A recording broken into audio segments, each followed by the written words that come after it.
여러분, 단 하나의 발표가 기술 산업 전체를 그냥 통째로 뒤흔들어 버렸습니다. 진짜 말 그대로 지각 변동이었는데요. 도대체 어떻게 이런 일이 일어났는지 지금부터 저랑 같이 한번 파헤쳐 보시죠. 자, 바로 본론으로 들어가 볼게요. 어떤 발표 하나가요? 무려 2천억 달러. 이게 우리 돈으로 하면 250조 원이 넘거든요. 이 어마어마한 돈을 시장에서 그냥 하루아침에 움직여 버렸습니다. 믿어지세요? 도대체 무슨 일이 있었던 걸까요? 네, 이 모든 이야기의 시작점은 바로 2025년 11월 24일 월스트리트입니다. 이날 시장에는요, 정말이지 지진이 일어났다고 해도 과언이 아니었어요. 보시면 아시겠지만 상황이 정말 극명하게 엇갈렸습니다.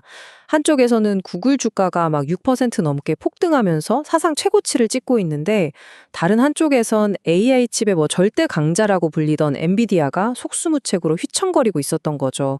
시장이 완전히 등을 돌려버린 거예요. 도대체 뭐가 이런 드라마 같은 반전을 만들어낸 걸까요?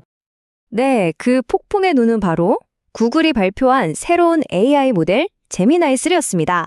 맞습니다. 이 모델 하나가 시장의 판도를 그냥 통째로 바꿔버린 거예요. 자, 이게 얼마나 대단했냐면요. 세일즈포스 CEO 마크 베니오프가 이런 말까지 했습니다. 챗 GPT로 다시는 안 돌아갑니다. 세상이 또 한 번 바뀌었어요.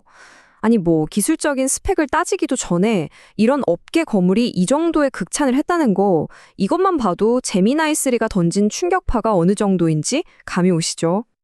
이게 그냥 빈말이 아니었습니다. 여기 데이터를 한번 보세요. 이게 다 증명해 주거든요. 제미나이 3 프로는요, 기존 모델들을 그냥 압도해 버렸습니다. 주요 성능 평가에서 말이죠. 박사급 추론 영역은 기본이고 수학 문제에서는 아예 신기록을 세워버렸어요. 이 숫자들, 이게 바로 제미나이 3이 단순한 거품이 아니라 진짜 판을 바꾸는 게임 체인저라는 증거입니다.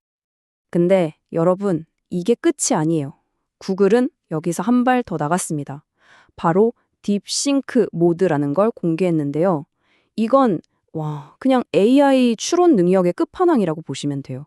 가장 복잡하고 어려운 문제들을 풀기 위해 태어난 거죠.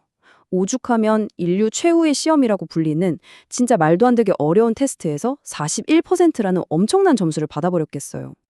자, 그럼 이제부터가 진짜 중요한 이야기입니다. 왜 이 기술이 그냥 더 똑똑한 AI가 아니라 AI가 스스로 생각하고 행동하는 시대로 넘어가는 그야말로 거대한 전환을 의미하는지 한번 살펴보겠습니다. 핵심은 바로 에이전트 AI라는 개념이에요. 이게 뭐냐면 지금까지의 AI가 우리가 시키는 일만 하는 수동적인 도구였다면 이제는 우리가 일을 통째로 맡길 수 있는 능동적인 파트너가 된다는 뜻입니다. 복잡한 일도 알아서 계획하고 실행까지 다 하는 거죠. 비유하자면 그냥 좀 똑똑한 계산기를 쓰는 게 아니라 아예 유능한 회계사 한 명을 옆에 두는 것과 같은 차원인 겁니다. 완전히 다르죠? 바이브 코딩이라는 예를 보면 이게 확 와닿으실 거예요. 자, 1단계. 여러분은 그냥 이런 느낌의 앱을 만들고 싶어 라고 말만 하면 됩니다.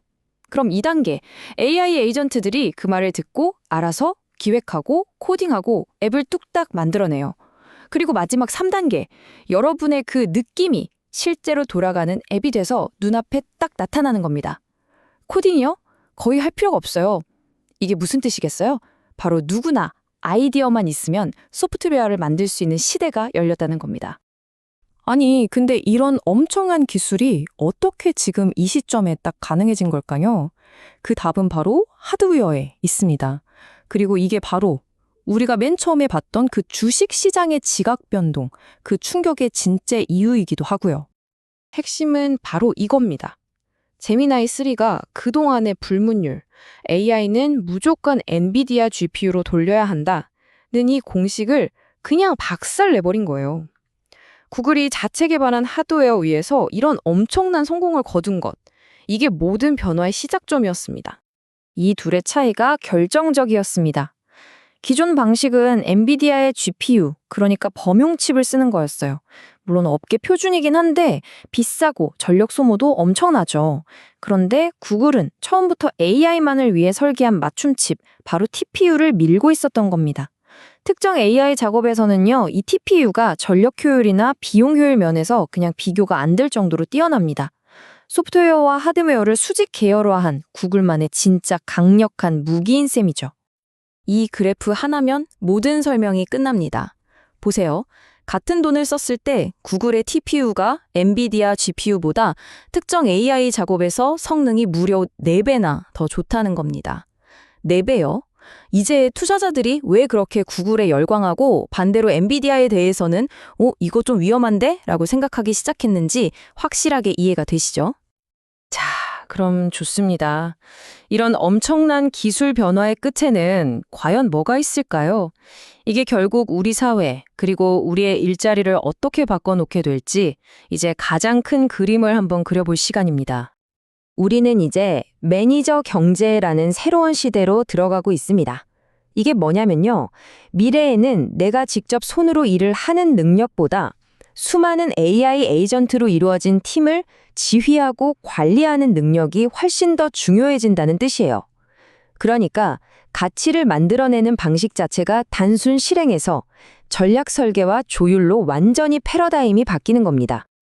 그래서 마지막으로 여러분께 이 질문을 한번 던져보고 싶습니다. AI가 내 옆자리 동료가 아니라 내가 이끄는 팀이 되는 세상, 그런 세상에서 여러분의 새로운 직무 기술서, 즉 잡 디스크립션에는 과연 어떤 내용이 적혀 있어야 할까요? 이제 정말 진지하게 고민해봐야 할 때가 온 것 같습니다.